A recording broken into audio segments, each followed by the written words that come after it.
Speaker A. I'll never forget the first time I met our new contact from retailing, one of our top 5 customers. I had traveled to their office to meet him in person, talk about the history of our companies together, and define a shared vision for future cooperation. I wanted to focus on building a good relationship with him, which will be a good foundation for working together. So when we met, I wanted to make a good impression and also show him respect. I greeted him with a handshake and addressed him by his surname.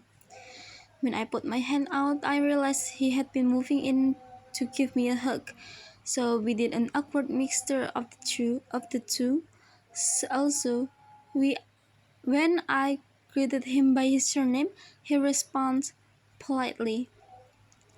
Although he used my first name, it was all a little uncomfortable. In these situations, I guess I made assumptions about the level of formality he expected.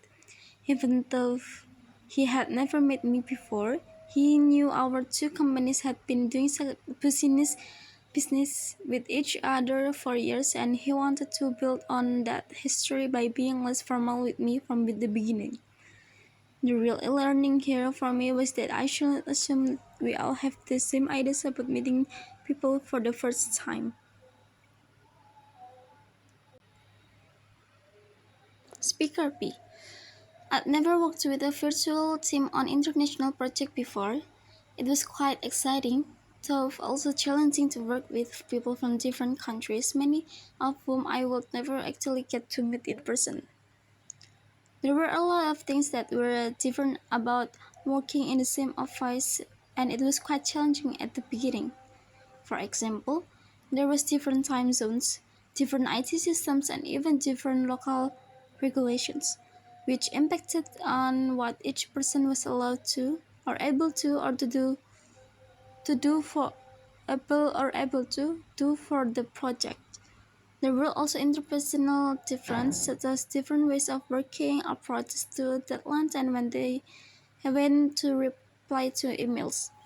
We should not forget the fact that English was the project language and that most people on the team had to work in a language which wasn't their first. A positive of this was that it meant that everyone, including the native English speakers, had to make the effort to communicate clearly and clarify their own and everyone else's understanding. To help us all get on the same page, we defined the communications norms and the rules the team would follow, as well as the meeting dates and deadlines. We laid this all out in a document called a team or project charter. This was really useful, and in the end, the project was a great success. I'm looking forward to working on my next international project. Speaker C.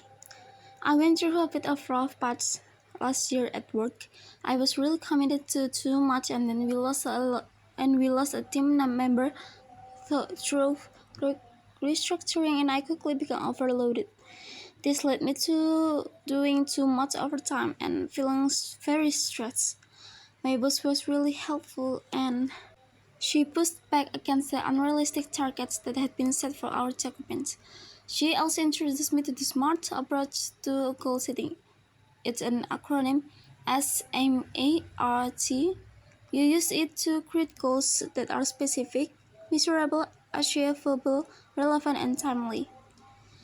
I use this approach to deal with all the things that were overloading me. It helps me to prioritize some tasks, to do some later, and drop some completely. I often use this approach now feel much more in control of my time and workload. Speaker D. Have you ever missed a flight or had one cancelled? I did. I did. It happened to me last week. My flight home from a business trip was the last one of the day, and we were told it was going to be delayed. That's always a risk at the end of each day. The ground crew kept extending the delay until eventually they canceled the flight completely. They then told us to go back through the airport to the department area to talk to their agent who would organize hotels for everyone and rebook us on the following day's flight. As soon as they made the announcement about the cancellations, I know I had to think quickly as it would not be likely that the flight will have capacity to take everyone from my cancelled flight. I hurried back through the airport and was one of the first to make it to the decks. This turned out to be a good idea, as there were only 9 seats available on the flight's next morning. Everyone else had to fly to Brno Airport and then continue back to our destination's airport in coaches.